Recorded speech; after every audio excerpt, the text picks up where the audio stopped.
On today's episode of Gathering the Kings. Man, at the end of the day, if you want success, make sure you always say what you're going to do and do what you say. And man, don't mess up. You are on a pedestal. You are in a position that you need to make right choices Yep. because others are watching you. And it is hard, but man, it's not hard if you just say, I don't care what the outcome's going to be. We're just going to do it right. You are listening to Gathering the Kings with Chaz Wolfe, featuring fellow 7, 8, and even 9-figure business owners who have real battle scars from business and life, but have prevailed as the king that they are designed to be. We welcome high-performing entrepreneurs to the stage in order to reveal the real of the real on what it takes to build a successful business today. We dissect the good and bad decisions they've made along the way that give a true and accurate picture of the journey of success and how you too can get there. Through this dialogue, you will learn the value of growing your network and surrounding yourself with power players and kings like today's guest. Grab your pen and notebook because we're about to dive in. What's up, everybody? I'm Chaz Wolfe, Gathering the Kings podcast. Today, I've got Caleb Fabry on the King stage. My brother, Caleb, how you doing? I'm doing really good. Thanks for having me. Yeah, man. Happy Friday. Here we are, crushing about to end the month of February, man. Can you believe it? It's almost gone. No, the months are flying by. I mean, we're almost in summer and we've had a very mild winter here. So I'm looking forward to that. Yeah. Well, I can only imagine in your industry, things change as the seasons change, but we'll get into some of that, I'm sure. Caleb, tell us what kind of business that you got, brother. All right. It's a pest control business, family run, started by my parents, and I'm second generation. And we've seen tremendous growth since basically 2009. We started back in 86, 87 area. In 2009 is kind of when we started to jump up a little bit. And every year since have grown 20, 25% a year. Wow. We've actually had 50% growth mixed in with that, but we've not gone below 20%. And the team has grown. It has been an amazing ride. And like I said earlier, February's blown by. Yeah. February, months now seem like weeks to me. Oh, yeah. Yeah, I can relate to that. But some of the numbers that you're throwing out are incredible to sustain that type of growth month over month, year over year, even into the 50s. I mean, geez, you're going to give us some nuggets here today. I'm going to pull it out of you at least. You got some good stuff hidden in there, I'm sure. Before we get into some of the detail of your story and stuff, I want to know how you're doing this. You know, being second generation, I think you have a little bit different perspective than I would say a large percentage of entrepreneurs. I've had several of both, you know, first generation like myself or second generation like you, or even I've had a couple third and fourths. But the reality of it is that you sit in a seat that my son will sit in one day or that my daughter will sit in one day. And that's just so interesting to me. It perplexes me actually, because I'm building the future of that person now as a kid, but it's you I'm looking at, right? So tell me now, as the second generation, why are you doing this? You know, I'm maybe more related to your parents as far as maybe our why and maybe coming from nothing or something like that. But why are you doing this? Why are you pressing so hard? Man, it is exciting. Of course, when you see growth like that, it motivates you even more. Yeah. I guess if we really start way back, I remember the days of jumping in the vehicle with my dad. And instead of going to school, I would jump in the back seat and hide until he pulled up to his first job. Amen. And I'd jump out and my dad would be like, what are you doing here? And this happened multiple times. And I said, I just want to go to work with you. I want to hang out with you. And at that time he was working for someone while kind of getting his own thing going. Yeah. And I'd pop out and I'd say, please don't get a hold of mom. And back then there wasn't cell phones where you could pick it up quick. My mom had no idea where I was because we would this was probably, I can't recall if it was summertime or at that age, 5 or 6. Yeah. We could be out in the woods roaming the railroad tracks or the streets or whatever, the woods for hours before we'd come back. Oh yeah. And he goes, well, I got to at least give her a call at some point while we're at this location. And so he would, and he'd let me stick around sometimes the whole day, or sometimes he'd have to bring me back home or she'd pick me up. But I had this burning desire inside to not want to go to school, not wanting to hang out with friends. I wanted to be with my dad. I wanted to be working. I wanted to build something. Yeah. And I liked watching him interact with customers. And I think that was the biggest thing that I learned from not only his work ethic, but he was super good with customers, almost to the point where you're not making money on this job. You have just become friends and you're hanging out. You got friends all over the place that you've now met, and they're not necessarily financially making you make it right now, but in the long run, they're telling everybody that they know. So I really enjoyed that portion as a kid. And then growing up through the years, I did go to school, I graduated, but I couldn't wait to get done with school. I knew that I wanted to build something. Yeah. And my mom and dad's story is a whole nother thing. They didn't have it easy, like you kind of mentioned. Right. And I remember hearing stories of living in a trailer park, and that's just one of their stories, barely being able to buy soda, even, or pop. My dad would find a mattress on the side of the road and clean it up as good as he could. It was pretty crazy to hear these stories. Yeah. Our whole life was growing up. I have two other brothers. I never knew that we didn't have money growing up all the way through. It's just that my mom and dad supported everything we did. They showed up to our sports games. I never knew that. We didn't, though. All the way through my entire high school year, we weren't dead broke. My dad's business, he had to work a lot and work hard, and he tried tons of different things. Eventually, though, it was my time to get married, and I wanted to get married young. I wanted to start a family. I didn't want to be an older dad. Yeah. And so my path led me to welding through high school. Okay. And I thought, man, I'm going to be a welder. I'm going to become an underwater welder. I'm going to do my own thing. And man, I got done getting my certifications and all that for welding. And I thought I was doing really good. I worked for a place, and I'm thankful for where I worked. Yeah. But one day I remember sitting there going, this is not what I want to do the rest of my life. Like, I don't want to be around all these fumes. However, now I'm around all these fumes in a different sense. But I was in an enclosed it's your own space. fumes. It's my own fumes. I was in an enclosed space all the time. I'd leave with pretty big headaches after welding stainless steel or galvanized metal. And I'm like, man, like, this is cool and everything. Like, I'm enjoying building and I'm enjoying creating things. So we actually started discussing with the owner about purchasing that building and that business. He had a nice small business growing. And one thing led to another. My grandpa was kind of getting involved in it, and we kind of backed out of it. I'm like, I don't know that I want to do this for the rest of my life. Like, I enjoy knowing this trade, but we've got this whole beautiful pest control company, and it was a carpet cleaning business that could probably be turned into something even better if I put my focus on there. Like, I got my hard work from my dad, my drive towards good customer service and people. So I'm like, why don't I just team up with them and see what we can do? Like, make this work for two families. Yeah. And so they gave me the opportunity, and I don't know. I'll let you, I could go on and on. So I'm going to let you pitch some questions for the next stage. Yeah, really good. I really appreciate just the backdrop there. And so where you are today, obviously, is different from, 5 years old and then even being a welder. Yeah. What do you find is the heartbeat of your daily action right now? I mean, I know that like you're building something. You mentioned that a couple of times. I mentioned something as far as like my identity as a builder. I get really excited about building businesses, my family, kids, whatever. Like a lot of things can go into that. But what's the like bigger picture for you? What wakes you up? What gets you pumping? The growth of the business, my family, being able to watch my parents, have a really good, I'm not saying the ending of their life that comes across bad, but being able to see that all their hard work and suffering at the beginning, raising a family, trying to build a business. My dad was also a youth pastor, trying to do that at the same time.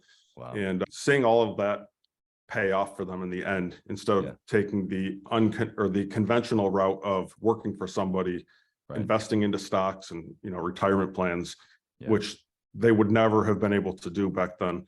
A real entrepreneurship take off, and being able to see them do whatever they want at this point in their life.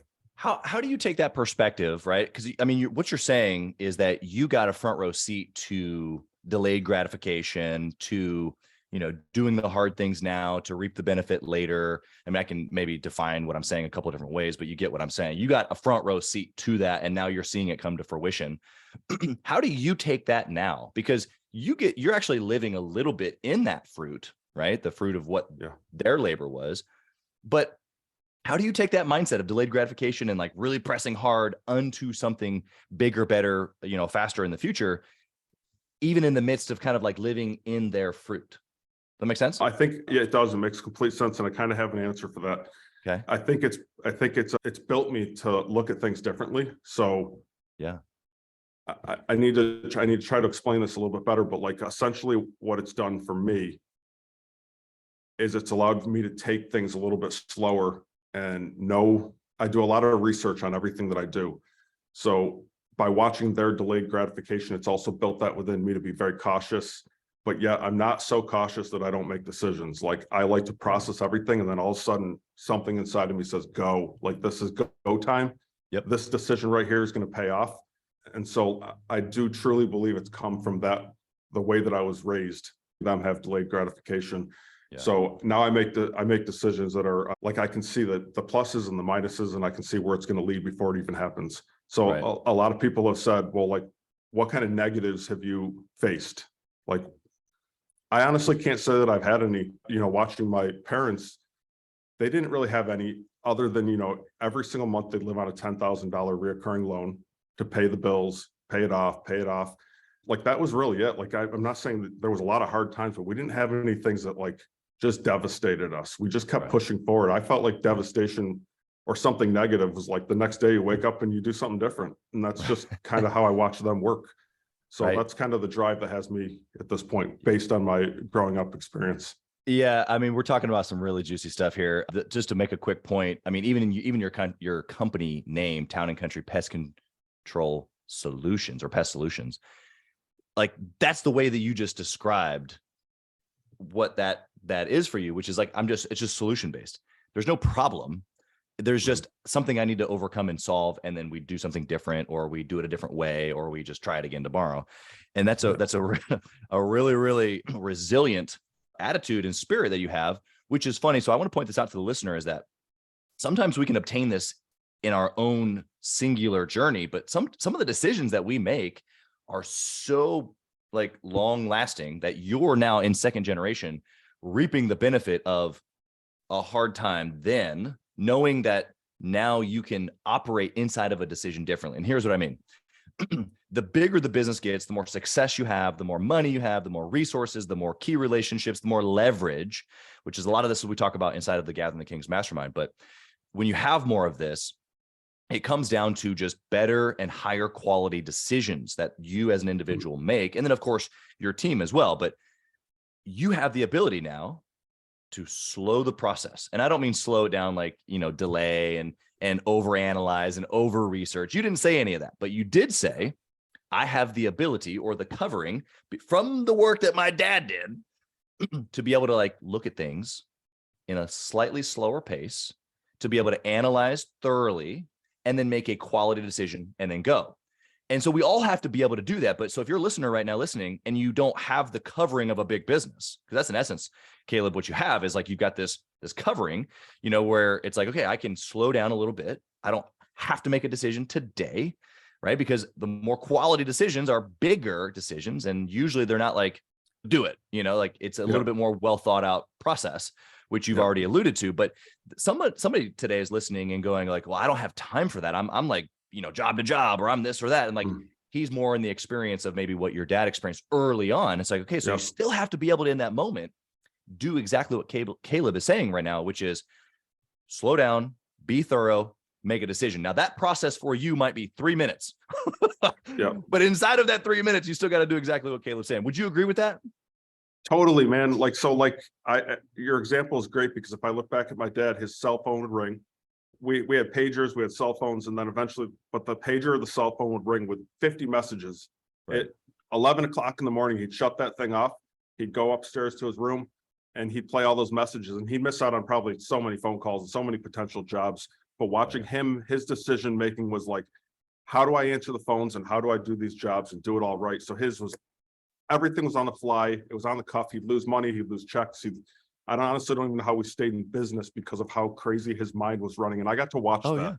Yeah. And so being part of that growth and watching his chaotic mind and still be a dad and still be able to be youth pastoring, blows my mind.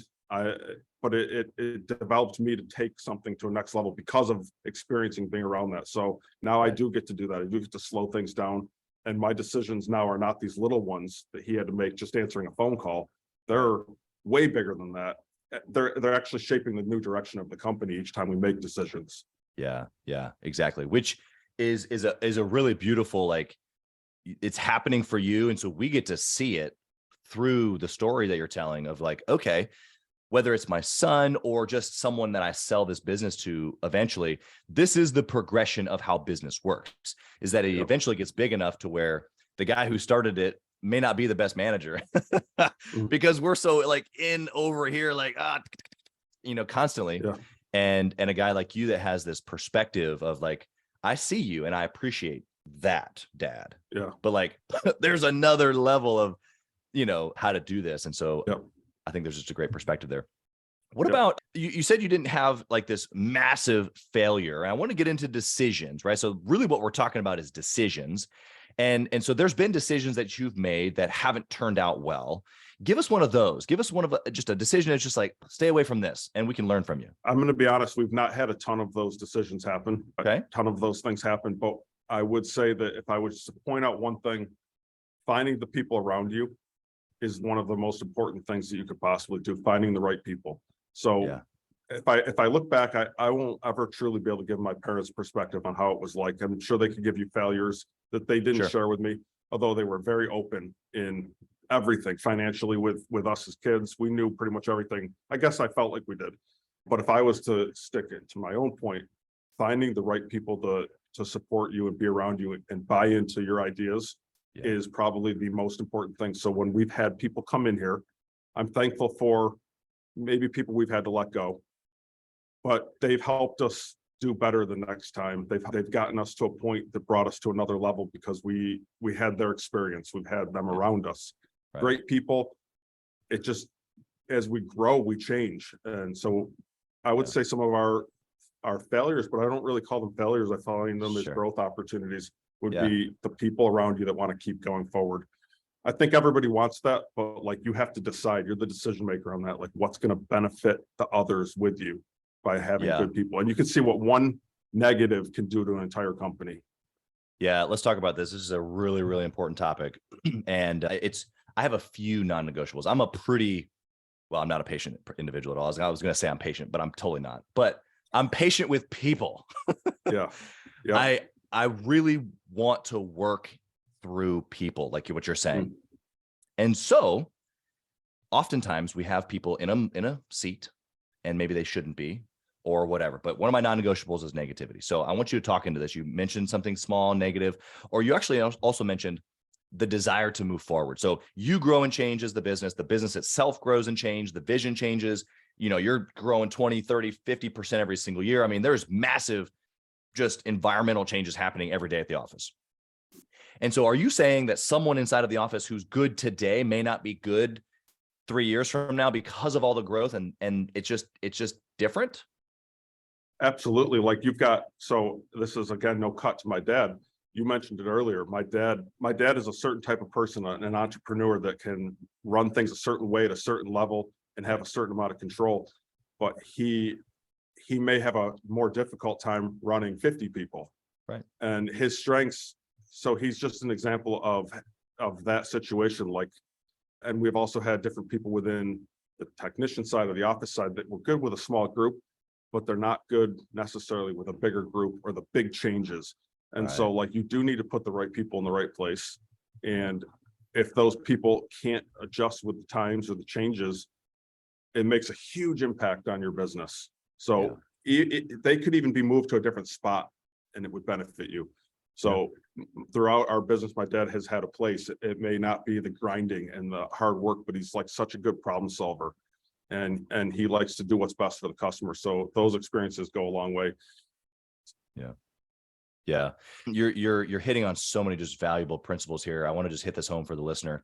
A couple of points. You're saying not only as the business grows, the team grows, but that each level of the business, that there's maybe a different need for the team member to be able to grow themselves to, or maybe just they need to go to a different seat potentially. And so there's this mindset that however your business looks today, whether that could be the actual products or the experience, but it could just be the actual team, but all of that potentially is going to change as you grow. In fact, I would not say potentially, I would say it's probably is going to change. Right. And it's okay that someone today on your team, 3 years from now or 8 years from now, isn't necessarily the best fit. It's not a good fit for them or for the business, or maybe it's just a different seat. And so I think all that's good. We're clear on that. How do you early make sure that you're filling the right seat, or now as you're growing and changing so fast, be able to adjust or recognize when to adjust with that person, move them to a different seat, or maybe recognize that they're no longer a good fit? That's a tough one because at least from my experience, I find out when there's a problem. Yeah. So that becomes, you've built relationships, your friends, even to tap on top of that, my seat changes. I have to be willing to change my seat. Like I realize like how super smart some of the people are that are around me that are working here. We don't share the same strengths, but what I was doing is no longer a benefit to the company, and passing that on to somebody else is massive. And being able to recognize within yourself when it's time to give that up, I think is the most important thing. I don't have to be doing everything. And it's a failure for me to be doing things that are not my strength. And I will say probably like the bookkeeping aspect. And I'm more of like the culture driver.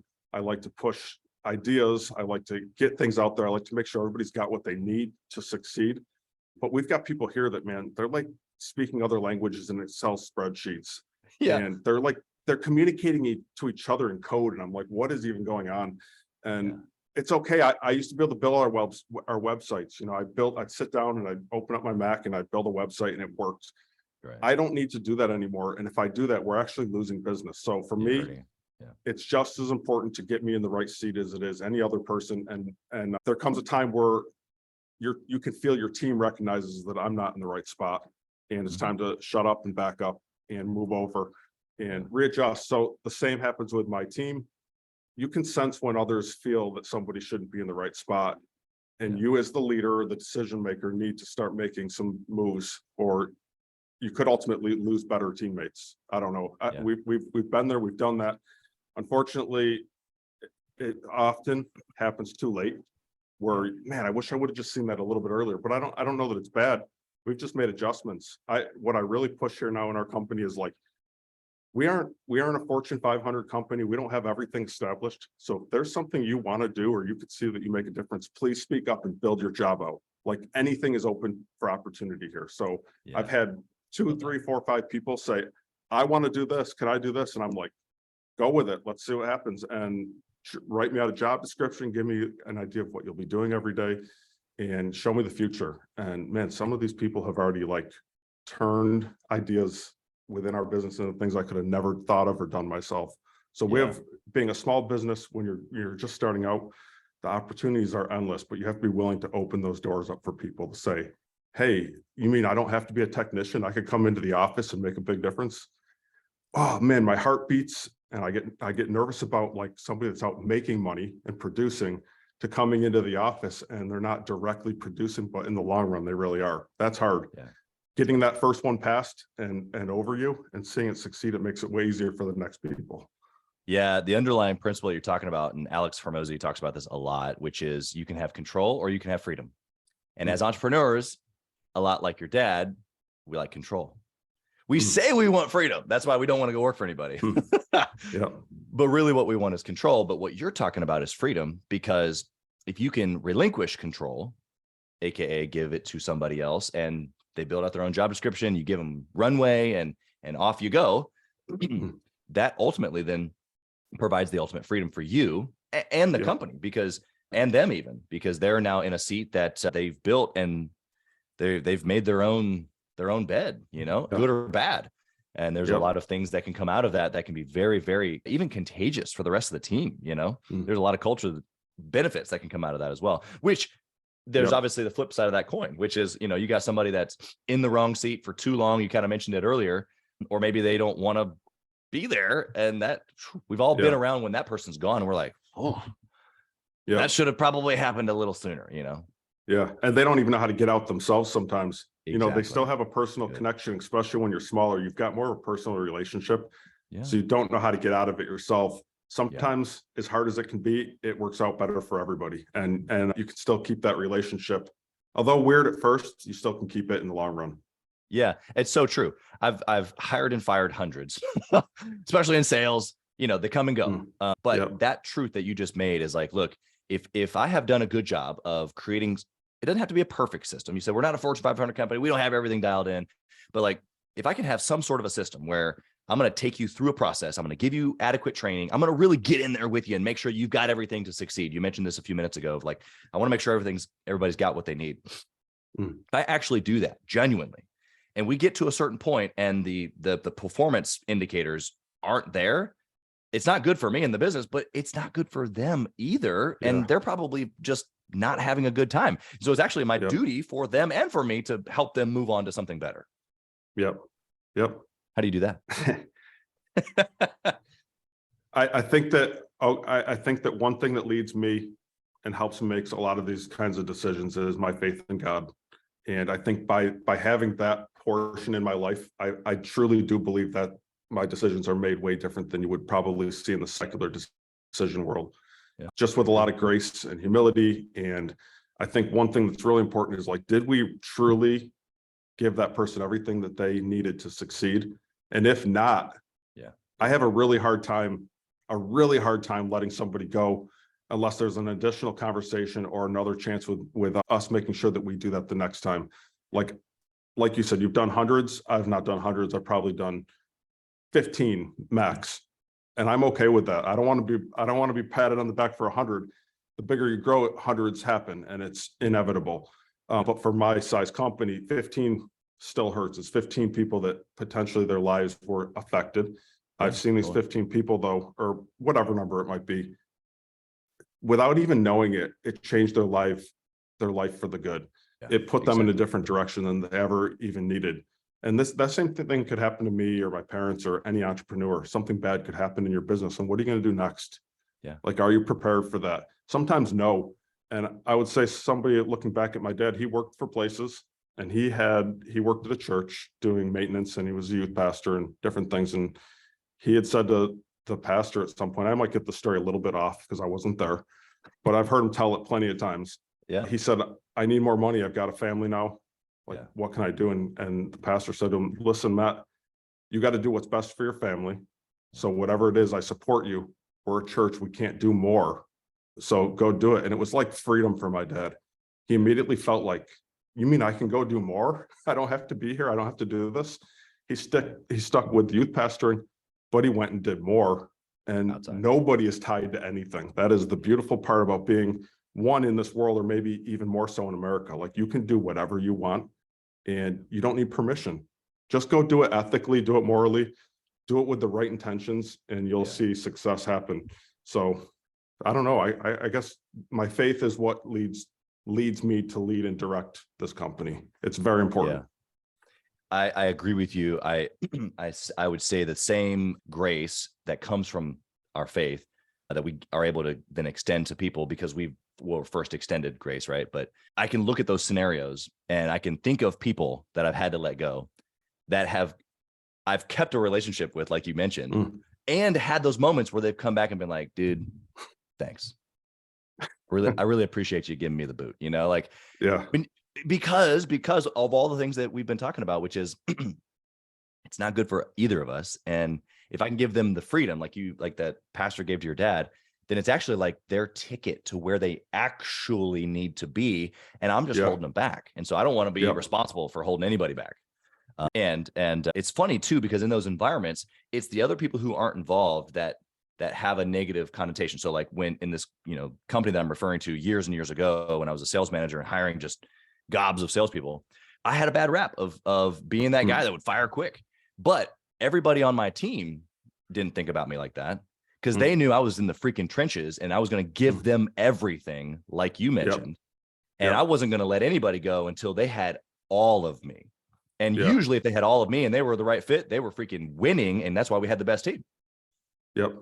So it's a catch-22. And if it's not a good fit, then you help them move on, like we've already discussed. So let's flip the coin here. I want to hear about a good choice. You kind of mentioned that, like, hey, man, the bad choices are somewhat limited, but like, man, what's that gushy, like this one thing right here, man? It just has led to a bunch of success.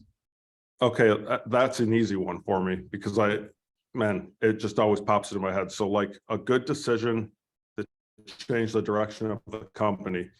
So at one point, of course, I had a decision to do welding or do something, anything I wanted at that point. I could do anything. Right. You know, I had the entrepreneur spirit within me to do whatever I wanted. I knew even if I did welding, I wasn't going to stay working for somebody else. Right. So it came to that pivot where I said to my dad, like, and we kind of had this mutual thing, like it was just him working. He had this small business running where he was occasionally using temporary help, friends, day people. He'd even pick homeless people up and take them to work with him. So Yeah. I said to my dad, like, I don't want to do the welding anymore. I have all the equipment. I enjoy it. I think we've hit a dead end in buying this company potentially. But why would I love doing what you're doing. I love pest control. I like that kind of stuff. Like it's not necessarily hard work, and it wasn't the hard work I was afraid of. I'm like, there's so much potential here. Like right. Everyone's got bugs, and that's why my dad started doing that. He actually started out doing carpet cleaning because everyone's got a carpet. That's right. I feel like his path is what a lot of people did. Everyone, a lot of carpet cleaners are in existence to this day. But then pest control kind of took off. We sold off that portion of the business. And I remember saying to him, like, I want to come there and I want to make it so that it supports my family. I was just about to get married. So we sat down at the kitchen table and he said, this is what you're going to need for clothing each month. You're going to need this for food. And I'm like, man, what am I doing? Should I even be getting married at this point? And he goes, I can promise you that we'll make sure that those things are paid for. And I said, well, in my own mind, I don't want to be limited to that either. So I am going to grind and I'm going to hustle out. And so, man, I just got my route going and started doing my things. And then eventually I shifted from doing a lot of the field work to office work and kind of bouncing back and forth. And my dad was still trying to figure out his thing. He was really good with the people out in the field. Yeah. Well, I started hiring some of my own friends. I have this one guy that's still with me today. He did college every other day and then worked here every other day. Wow. And worked at FedEx at night. Like this guy was just like a grinder and a hard worker. Yeah. Still the same way. Now he owns his own donut business, does this business, and he just keeps moving up the chains here. So I brought him in and it just kind of worked. And we went back and forth pay structure. And I don't know, at that point, I didn't even care about money. It was like, I knew at least I could pay my bills. Right. He was still living at home and not married. So he didn't really he wasn't dying money wasn't an object in any way, shape or form. Right. It's not even to this day. I'm just saying it was like, we just had people that wanted to work hard. Yeah. Yeah. And so I said, I don't want to be limited to this small amount and I want to see us all succeed. And man, so a few things happened and one of them is bed bugs. I'm sure you've heard of bed bugs. Everybody has at this point. They came out massive. And before that, I knew nothing about them other than everyone else. They heard the song when you go to sleep and bed bugs started coming out. I won't get into too much details, but it's in our world all of a sudden. And not knowing a lot about them, if you know anything about me or do eventually, I all of a sudden research nonstop. And the internet was around back then. I'm not that old. I researched everywhere, just everything I could find out about bed bugs. And one thing that came across was this company in the West that had a dog that sniffed out bed bugs. And I was like, that is cool. Like, who doesn't want a dog that sniffs anything out? Drugs, bombs. Now we've got one that does bugs. This is incredible. So, not knowing, being young, I went to my parents. I'm like, we got to get this dog. And they're like, yeah, well, that's not happening. Like, this is almost winter time too. This is going into the winter when we have no money. Yeah. And I said, I know I can make this work. Like, I know I can. And they said, well, we can't do it. So instead I went back and I contacted 3 different people that had it. And I contacted one person that trained the dogs. And I put this whole business program together and repitched it and said, I think I can make this work. Please, let's do this. Like, this could change everything for us. Yeah. And I still really didn't even know in the real world how to find a bed bug or even what they looked like. But man, to have a dog that sniffs something out, absolutely incredible. So that could have been a really bad decision right there. Just getting excited about something. And that does happen to a lot of people, and it fails and it could crush you. Yeah. At the end, it didn't. So I contacted this company in Florida, told my parents all about this, contacted a couple of people that own these dogs, got all this stuff together. And I said, listen, I'll build a website. I'll go out and knock on doors. I'll do whatever it takes to get this dog selling. I guarantee you it will sell. Like, bed bugs are a huge issue. Yeah. Although we hadn't really even killed any here yet. I was just envisioning they're coming. We're not far from New York City. We could head down there. I know they're there. Right. And so anyways, with the repitch to them, they agreed to it. So we took out that $10,000 loan I told you, which is used for payroll, for bills, and it's just reoccurring. We pay it off each month and we spent it towards that. And I'm sure inside my parents were like, oh man, but I do think they bought into some of the excitement that I had. Yeah. So anyways, we went for 2 weeks. We trained with the dog. We brought it back. I had a website already kind of loosely built. Back then, Max made it really easy to build your own. Put everything together. I spent hours and hours and nights and whatever, built business cards. And then I contacted all the news stations and said, we've got this dog that sniffs bed bugs. Yeah. Everybody bit, Oh. everybody. Oh yeah. So they all wanted to be the first one to pitch it locally. Long story short, it hit national. It went all over the place. We had MSNBC and huge companies come to do interviews. We were one of the first that had the dogs. And in New York City, they're a huge problem with bed bugs. So like it took off. We ended up doing some of the big chain stores right downtown in New York City to have our dog come sniff it out all the way from Rochester. It's like a 5-6 hour drive. Like they were willing to pay whatever, but man, the first call came in after one of the news stories from one of our huge universities here and said, we can't get rid of bed bugs. Could you come and show your dog? Yeah. And that was a point in my life where I'm like, okay, now we're in trouble. We've got a dog, but how do we kill them? Yeah. And I never even thought about that. I thought that would be the easy part, killing them. That's what we do. We kill every day of our lives. Right. I didn't realize how resistant they were to pesticides. Yeah. So this is where my dad comes in. My dad says, listen, I'll figure out how to kill these things. You just keep getting us to work. Solution master. So we met this college with all these big executives, and they also had a property management company that had tons of properties around us that managed some of their properties, their dorms and things. And man, we had this little wheel that had all these different scents in it, and one of them had a bed bug, and we had vials of bed bugs. And this dog found it every single time we'd spit it. And then I had one of them take it, hide it. The dog went around the room and found the bed bugs. I'm like, this is unreal. Like, I am not qualified to be standing here in front of these people. Yeah. I feel like one of those, I feel like I was one of those like old time car salesmen, or not car salesmen, but like they had the little medicine that they drive around town to town and sell something that was fake. I almost felt that way. And part of it was because we didn't have a solution necessarily to kill them.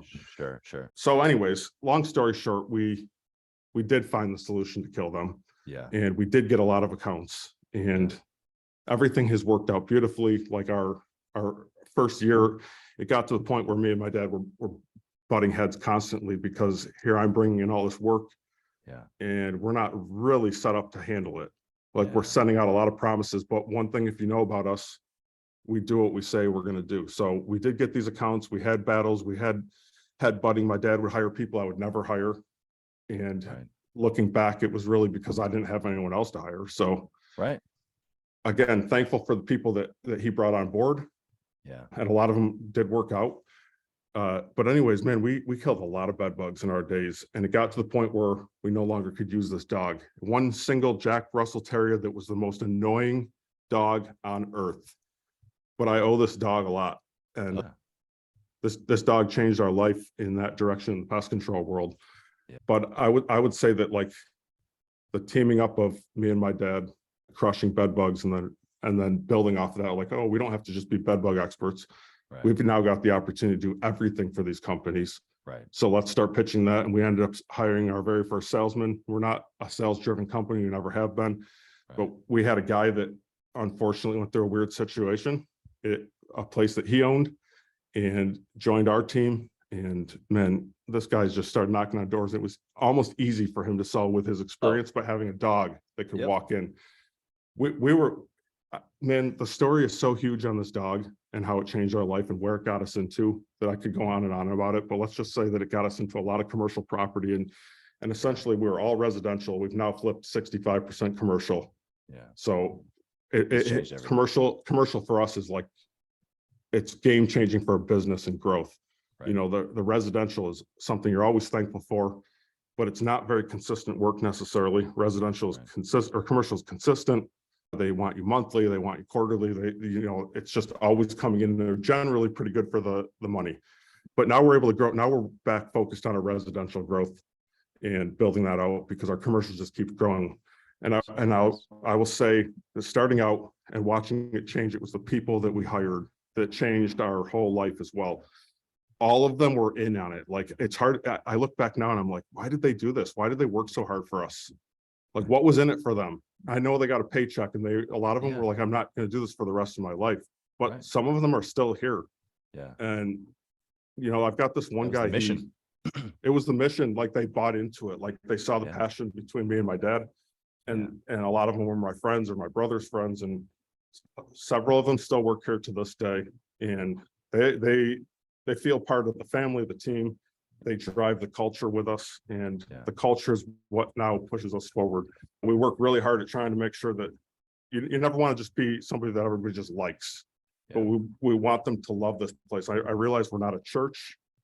Sometimes that's hard for me. We have a great opportunity out there to have a mission.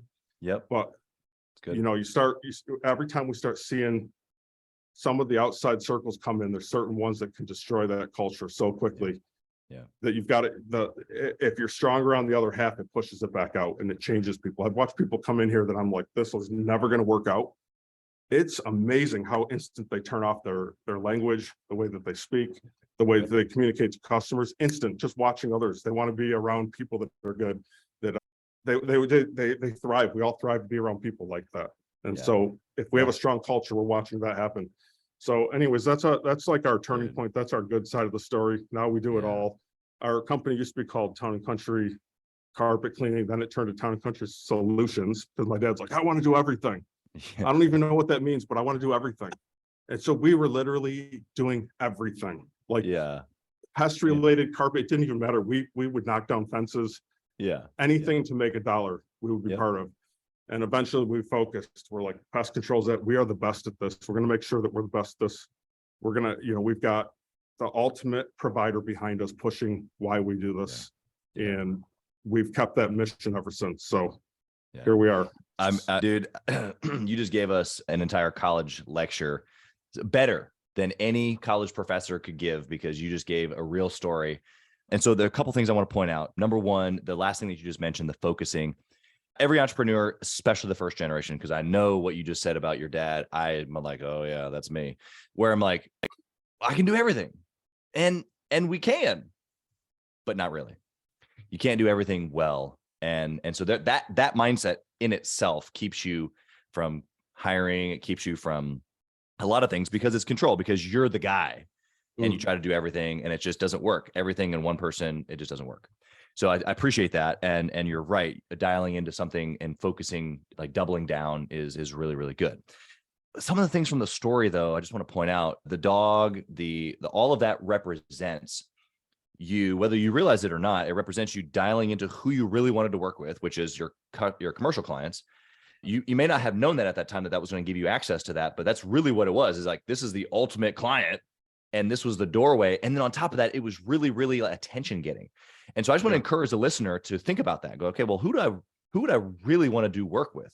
Like, if I could just pick who would be the best ideal client for me, and then what is something that I can do to grab their attention, be on TV, social media, viral, like whatever that equates to. It doesn't really matter to me, but you need attention. And the dog, I mean, you didn't even know that you were doing it, but I mean, everybody's like, yeah, that's awesome. It was the same feeling that you got, because you were like, dude, it's a dog that sniffs out. I mean, yeah, that's awesome. So sometimes you kind of have to just kind of go on those gut instincts. And I loved how you said earlier that it could have gone completely like a bust, and it could have been a completely different story. But it wasn't. It wasn't. You went with the gut, and you got some attention. That's why it wasn't a bust, is because you used it.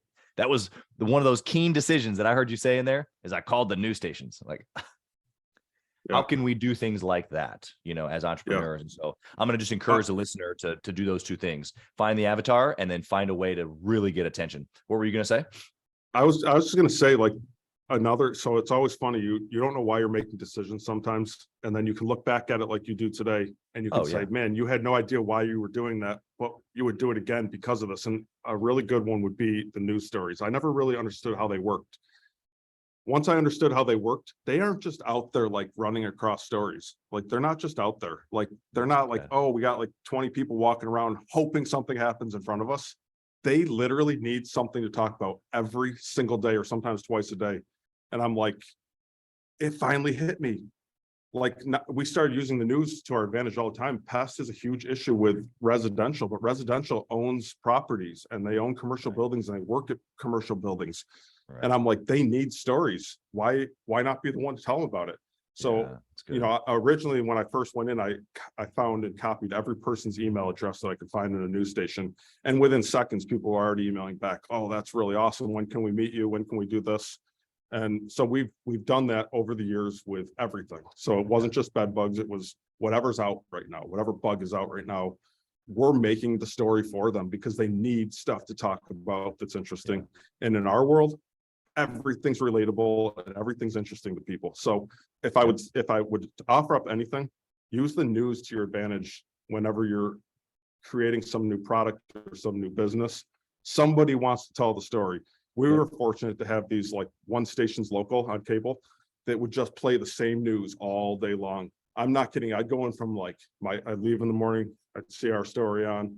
I remember walking in and getting my brakes changed. They had that same channel and it's like, oh, there I am again. Or there's the company or wherever we are. And it was playing 24/7. And then 3 months later, they play the same thing over and over again. These news stations are free.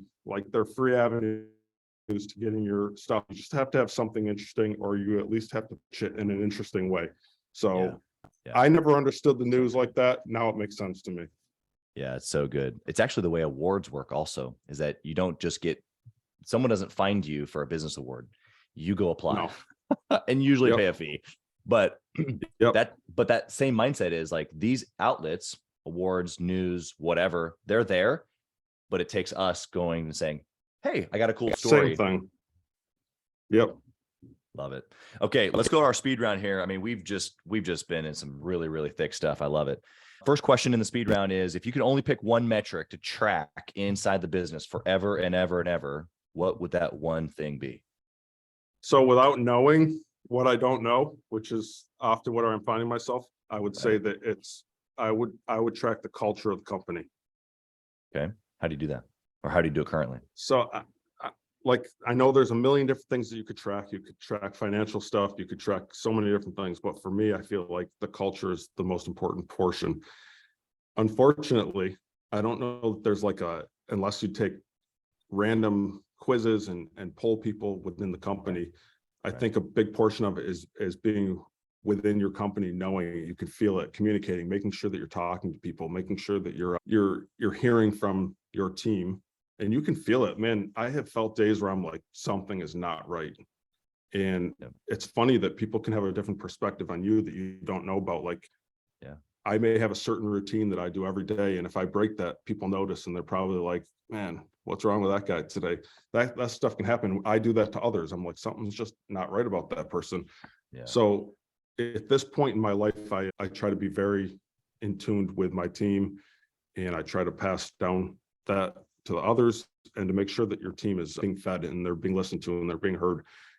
When we've not done that and we have felt it, man, you can see it happen. You can hear the team talk. You can hear rumors. I think it's really important to keep team culture going, because the team is what's building this business. Yeah, 100%. Love it. What book or resource would you recommend for a business owner trying to grow? Starting out, one of the books that I mean, besides my belief in God and our faith, the Bible is my number one direction. Hearing my pastor, listening to messages throughout the day. I would say the book, though, that really had a big impact and still does, and I recommend everybody in here, I've even incentivized reading it, is How to Win Friends and Influence Others. And it all comes down to communication and, man, how you treat others, whether it's your customer, your employee, somebody that you work with, a close friend, or even my own spouse. I tried that book on my wife, and I was like, I can't change her. She'll never be who I desire her to be in the way that she might act and stupid things. And I'll never do exactly what she wants. Yeah, exactly. But what I found really interesting by using this book is that I can change me. And by me changing me, it changes somebody else and how they respond. So it's just like how I mentioned the culture. How I walk into this building and interact with people directs how others are going to act throughout the day, or even potentially act to our customers. So that book is huge for me. The other book that I'm in the middle of, and I want to make sure I say it right because I think it's a great book, and it is called Extreme Ownership by Jocko Willink. Yeah. And man, I'm on like his second or third. He's got 3 books. He's got plenty that I don't know about, but I'm on his second one that is in a series. And man, just so many good nuggets within that book on just always doing what you say you're going to do. People are watching in this position. People are always looking to see if you're going to mess up, or even if you're going to lie or twist something. Yep. Man, at the end of the day, if you want success, make sure you always say what you're going to do and do what you say. And man, don't mess up. You are on a pedestal. You are in a position that you need to make right choices, because others are watching you. And it is hard, but man, it's not hard if you just say, I don't care what the outcome's going to be. We're just going to do it right. Yeah. Yeah. The value of excellence, going to do it right. Also, too, just to add another layer there for the listener, authenticity. If you're authentic, then you don't have anything to hide. And so you don't have to worry about later covering up something, you know? Oh, it's so freeing. Yeah. Yeah. Because we build a history. Yep.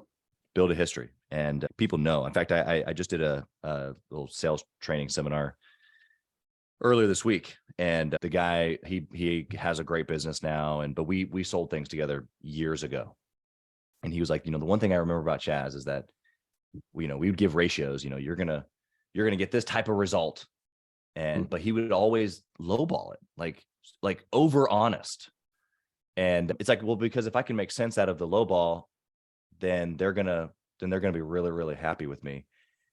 And it's just real. It's just real, whether it's advertising because we were selling leads, or whether it's, good expectations for a new person coming through, hire a salesperson. Hey, you're gonna make 300 phone calls a day. And 2 weeks in, you're going to get a little tired of that. Yeah. So why don't we just talk about that now before I hire you? Like, are you going to make it through? You get what's going to push you at the moment? Like if you're just over honest, rather than trying to get them to get in, I'm just going to here's what it is. And that'll help.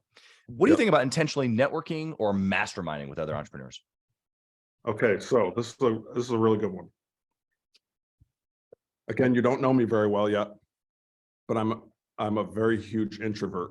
So once I talk about something that I love, you would never know that. So there was a day that I never feared being on TV. I never feared giving presentations.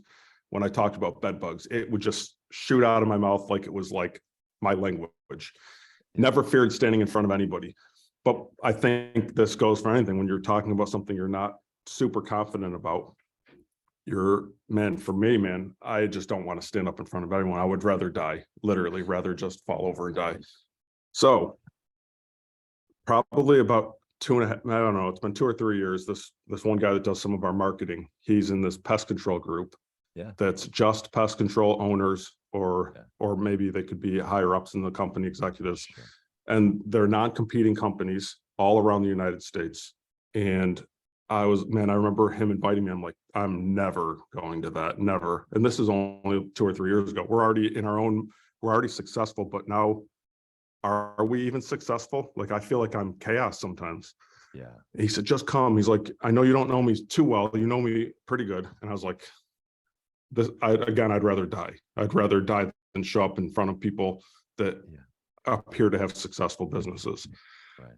Well, I went and I brought my wife, and I felt more comfortable having someone at least that I knew. And it was interesting because she was the only female that would show up into these meetings. So it was kind of awkward for her as well. Yeah. But she came and people even changed there a little bit, just slightly, because she's a female in the group. It kind of messed up the flow. And here I am, the new person.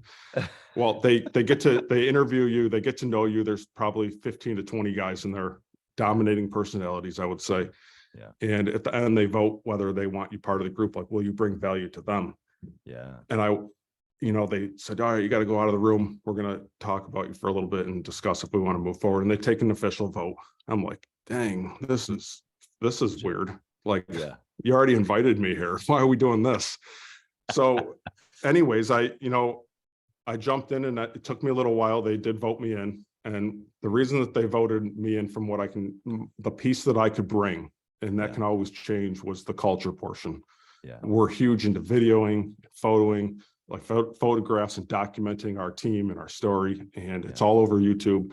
And a lot of them, they weren't into that. They didn't understand that. But my dad actually was super into videoing everything. He's got years worth of stuff that'll never be shown because he didn't know what to do with it.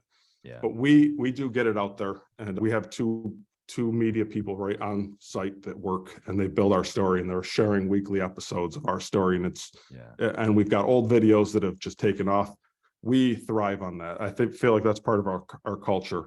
Yeah. So my piece to help on that is to help others where I can in the culture side. Yeah. So far, so good. But what it did for me is it changed my confidence. Yeah. Like it made me able to compare myself to other companies to see, yeah, we're actually not doing so bad. Actually, there's a lot of good stuff we're doing. And man, thank you for telling me about that. I never knew about that. It's going to change our business. I had one guy sell his business last year. He was a savant in we call it Pest. That's what handles our software. Yeah. Knew it so well. Well, he came here freshly retired, probably made a really decent amount of money on his business. Yeah. And so it was like, I'm willing to come to any of your offices and help you out. I don't even want anything. I'm like, this is like an opportunity of a lifetime. So he came in. Yeah, sign me up. I was the first one. Sign me up. Please come. You can come whenever. We use the same program. He came here and got us set up on one reoccurring revenue standpoint that has blown out of the water. And wow, without him coming here, we would have never had that opportunity. Without that networking group, it would have never happened. Yeah. And he got to firsthand come and see our culture too. So each we meet twice a year. We go and visit in a city where that company belongs, and we visit their office, which is also like mind blowing to somebody. Like, you only know your own little world. You usually don't go into your competitor's office here. Right. So to be able to see how they run things, how their team functions, how they interact with their teammates is like some of the biggest takeaways that I've ever seen. So being an introvert, I found my place in that small group, and I see the benefit tenfold by joining it. Yeah. Wow. I don't know if I've ever heard a more valuable or well thought out answer to that question. I mean, I've interviewed, close to 300 people on the show, and obviously everybody is, you network and you mastermind, like you just do it. It is part of business. And it's funny that you throw in the introvert thing, because believe it or not, I am as well. And I would say of the, 37 and 8-figure business owners in our mastermind, I would say that 29 of them are introverts as well. Man, that's crazy. It's funny, and I don't know if that's real or not, but it's a large percentage. And here's what happens is that you have this very, very sharp individual, a big personality, if you will, but not necessarily an extroverted personality. A dominating personality doesn't always have to be an extroverted personality. And so you have these very, very high achievers who come together, who are pretty straightforward. And yeah, we can get conceptual and we can talk about big ideas, but then it's also like what you said, which is a little bit of the intangible piece. Like you can't know that you were going to meet that guy and he was going to come to your office for free or whatever. And it's like, well, I met that one guy and he gave me that one little piece of nugget. Or in our circumstance, it's a lot of times I meet a guy and he introduced me to someone in his connections. It has nothing to do with my like pest control, like X's and O's of the business, but what he does affects my overall portfolio, whether it's of my investments, my family, like it changed everything. And it wasn't even a guy in the group, but it was a guy from the group. So anyway, you gave an on-ramp there of just some incredible stuff. I'd love to talk with you more, but I got one last question here for you before we wrap up. Caleb, I want to know, actually, I lied. I got two. I got to ask you one more before the last one. I want to know about your family. Okay. And you don't have to tell me like the details of the family dynamic, but here's what I've found in the entrepreneurial world is that we're like all in, right? And it's tough to be all in over here and all in over here. And a lot of people talk about balance and like this tipping. And it's like, I just think that that's just BS. And you just don't like, that doesn't exist. What I do think exists is being all in both areas at the same time. Although that sounds counterintuitive. How have you done that though, is what I want to know, with your marriage, with your family and kids and the business. How have you been obsessed with like all at the same time? I would never claim to be an expert at this, trust me. So I probably have a lot of work to do. Anything that I enjoy. So like, I didn't love reading growing up, but once I found things that I like to read, I love to read, or I like to at least listen to them, one of the two. So the same thing carries over to business and family. I love my business. I love my family. I love God. Like all of these things are entwined. And so those are important to me. Yeah. She'd probably get a completely different answer out of my wife, but because she'll sometimes say to me, I'm being real, you wouldn't handle the situation like you are right here with your employees. Yeah. And I'm like, man, I got so many things I could say back to that, but it's probably not worth it. But one thing is true. I'm not close to my employees like I am her or Yeah. my kids. So it is completely different. Although she's crying out for help in a sense, Yep. it's not relatable completely. And Yeah. trying to separate that is hard. But what I am very intentional of is making sure I do spend time with my kids, just like my dad did. I show up to all their school events at whatever cost. It's the most important thing to me. So I could do a lot better job spending time with my wife and making sure that we go on dates. And sometimes you're caught up and it's like you don't have enough time, but honestly, that's just an excuse. We have time for anything that we choose to have time for. Right. So I'm having a hard time answering it because I've not done a very good job. We have a great relationship. We've been married. We'll be in 17 years this year. Yeah. I could do way better interacting with my spouse. I do feel as though that I do a pretty good job trying to balance everything. We could always do better is what I'm trying to say at the end of the day. Yeah. Anyways, I don't know if that answers it, but no, it's honest is what it is. And I think 98% of the people listening are in the exact same boat. They're like, that hits home. It hits home for me. And I'm the one that asked the question, bro. Like there's a reason I'm asking the question personally, but then also there's a reason because every single guy and or gal that I've talked to in this scenario right here, and then in any other event that I've either hosted or been a part of, it's a thing. And so curating an environment where we can actually go do it is what I'm excited about. And so, Gathering the Kings is doing some of those things, but having that honest answer is a part of the like, hey, you're not alone. There's a bunch of you out there listening to Caleb right now. Just be honest with yourself like he is, because that's the start of changing it. Right. All right. Last question. You ready? Yep. If you could whisper in the younger Caleb's ear, what would you say? Listen more. I would probably say, and my parents would agree, that I was probably a pretty good kid growing up. I avoided everything that others could go through. I never really wandered off. But me and my dad especially butted heads a lot. And essentially what it comes down to, especially after reading that book I told you about, I should have did a better job just listening, because maybe he doesn't do a good job coming across because he's got a whole different perspective on things. But as I've gotten older, and even recently, this one guy mentioned something in that group and I texted him 2 or 3 weeks later. I'm like, man, thank you for saying that, because I never saw your perspective, which is the perspective of my parents potentially. Yeah. And it gives me a whole different outlook on this. And he wasn't even talking to me within that group. It was to somebody else. That's right. But I would do a lot better calming down and listening more and trying to see the other person's side on things. Yeah. Really, that's a huge one. I can apply that to any part of my life probably. Yeah. So I do think that I always tell my wife this, like, we got to listen more. People don't care about our story. They don't care about what we have to say. So listen to theirs. That's what people care about in any setting. And so it has been a focus in ours. I don't know if a woman's a woman. Sometimes they got a lot to say. So I can't really stop that. But I do say that, like, and she'll agree with me. She's like, I could do a better job just listening, because she says I'll catch myself not intentionally trying to top a story, but it's just like trying to have a conversation. Yeah. People don't care. They don't. Like, they care about their story. So ask them, ask questions. You learn a lot from people doing that. Yeah. The other thing, I know it's a little unrelated to that question, I would say that what I've been telling people a lot lately is this business here, I want it to be a tool for everyone within it to do what they want to do. Yeah. It may not make all their dreams come true. It may not be the wealth that they're seeking, but allow this to be a tool to do the next thing. Don't let this be your end all. If this is a way to go on a trip or a way to get a mortgage on a house, that's like a huge win. That's what keeps me driving, is watching families grow out of this business.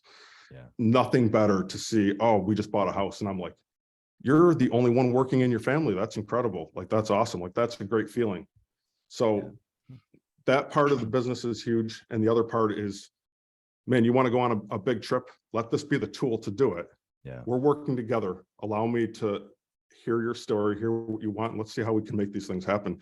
Or you do so well here, move on to the next place, start your own thing, like whatever it might be. Like, I always want to be there for support for you. You've helped me. Now I want to help you anywhere I can, whether it's here or onto something else. So I think that's huge. That's what keeps me really driving sometimes, is just knowing that we're actually helping those within and ultimately helping everybody around us. Yeah. Yeah. We talk about in Gathering the Kings, this transition from warrior to king. And in the transition to king, it's mindset. And in like, if you think about a literal king, there's just so much more responsibility, so many sections of the kingdom, right, that now fall onto this one person. And that's exactly what you're talking about, is that when you realize that it's no longer about you, it's no longer about the singular battle and you surviving, but it's about a bigger picture. Your team, of course, the families of your team, your family, the community, your church, like the clients, family. I mean, there's just so much impact when you really take a step back and you're like, wow, what I do, and then what the people around me who are influenced by me, and then who they influence, it's a big deal. And to a lot of people, some heavy weight. But guys like you and I, put it right here. I'll take it. Yeah. I'll carry the weight. And that's what you're talking about. It's like, man, that's why it gets your juices flowing, is because you're a king. And that's the mindset that you have. So you've been incredible here today. How can the listener find you? Number one, if they're, needing pest services in the Northeast somehow, some way, and they're connected to you, or they have family, how can they find you that way? But then also, if they're an entrepreneur, they want to pick your brain, where can they find you? It's pretty easy to find us because we're pretty social. I myself don't post a lot, but the company does. You can find me personally on probably Instagram and Facebook, but for our business, all you got to do is Google Town & Country Pest Solutions or Town & Country Solutions. Same on YouTube. You can find us there.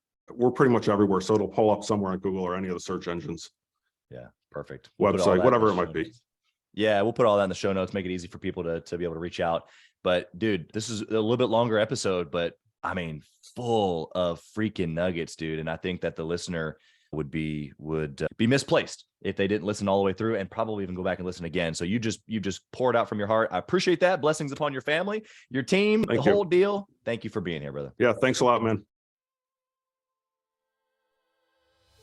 Thank you for listening to Gathering the Kings today. I hope that you were able to pull out a few nuggets to go apply into your business right away. More importantly, though, I hope that you're realizing that it takes more to be successful than just being by yourself, doing it all on your own, carrying the weight all by yourself. What I have realized, not only in my own journey from multiple businesses and multiple different industries, and now interviewing literally over 200 or 300 other very successful 7, 8, and 9-figure business owners, is that it's tough to do it alone. And so Gathering the Kings literally exists to bring together successful entrepreneurs. In fact, we are putting together 1,000 kings, specifically, who are grateful but not done. We're intentionally assembling kings who fight tooth and nail for their business, family, and communities. And here's what we believe: that in the pursuit of excellence in those areas, that it ignites within us the responsibility to govern power and forge a lasting legacy. So if that relates and resonates with you, and you know that you need people around you, sharp, qualified, other very successful business owners, I want you to go to gatheringthekings.com. I want you to take a look at what we're doing and see if it makes sense for you to be part of our pursuit to 1,000 kings. Talk soon.